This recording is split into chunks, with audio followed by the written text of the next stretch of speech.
સ્વચ્છતા અભિયાનના ધજાગરા ડભોઈ તરસાણા ચોકડી પર કચરાના ઢગ જોવા મળ્યા. વડાપ્રધાન નરેન્દ્ર મોદીના નેતૃત્વ હેઠળ સમગ્ર દેશમાં સ્વચ્છતા અભિયાન અને પ્લાસ્ટિક મુક્ત ભારતના સપનાને સાકાર કરવા પ્રયાસો થઈ રહ્યા છે.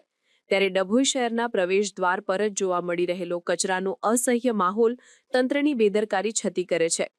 ડભોઈ તરસાણા ચોકડીથી ગામના પ્રવેશી રહેલા નાગરિકોને સૌથી પહેલા જ કચરાના ઢગ અને પ્લાસ્ટિકનો જમાવડો આવકારે છે, જે શહેરની છબી ખરાબ કરી રહ્યો છે. ડભોઈ નગરપાલિકા દ્વારા કચરાનો નિકાલ કરવા માટે મોડલ ફોર્મ ખાતે કચરો નાખવાનો પ્લાન બનાવવામાં આવ્યો છે. આટલું સ્પષ્ટ આયોજન હોવા છતાં શહેરના મુખ્ય પ્રવેશ દ્વાર પર જ આ પ્રકારે કચરો ખડકાયેલો રહેવું એ નગરપાલિકાના અમલતંત્રની નિષ્ફળતા દર્શાવે છે. એક તરફ તો ડભોઈ શહેરની પ્લાસ્ટિક મુક્ત બનાવવાની વાતો થઈ રહી છે, તો બીજી તરફ આ જ સ્થળે પ્લાસ્ટિકનો મોટો જથ્થો ખુલ્લેઆમ જોવા મળી રહ્યો છે. આ કચરાના ઢગમાં ખાસ કરીને પ્લાસ્ટિકનું પ્રમાણ વધુ હોવાથી પર્યાવરણને પણ ગંભીર નુકસાન થઈ રહ્યું છે.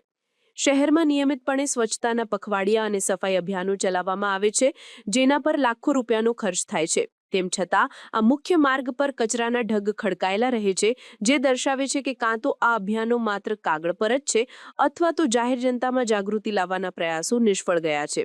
સ્થાનિક લોકો નિયમિતપણે આ જગ્યાએ કચરો નાખતા હોવાથી સમગ્ર રોડ પર કચરો ફેલાયેલો રહે છે, જેના કારણે રાહદારીઓ અને વાહન ચાલકોને ગંદકી અને દુર્ગંધનો સામનો કરવો પડે છે.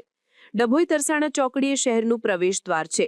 આટલી મોટી ગંદકી સાથે શહેરમાં પ્રવેશ કરવું એ શરમજનક છે. નગરપાલિકાએ તાત્કાલિક ધોરણે આ કચરાના ઢગ હટાવવા જોઈએ અને અહીં કચરો નાખતા લોકો સામે કડક દંડનીય કાર્યવાહી કરવી જોઈએ. આનાથી અવરજવર કરતા લોકોને અને શહેરમાં એન્ટર થતા મહેમાનોને મોટી રાહત મળશે.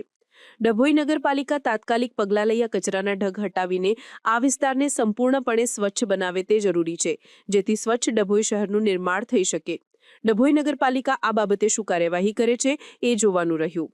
સમાચારની અવનવી અપડેટ જોતા રહો નિખરતા ગુજરાત ન્યૂઝ સાથે. નિખરતા ગુજરાત ન્યૂઝને લાઇક, શેર, સબસ્ક્રાઇબ કરો અને બેલ આઇકન દબાવીને સમાચારની ઝડપી માહિતી મેળવો.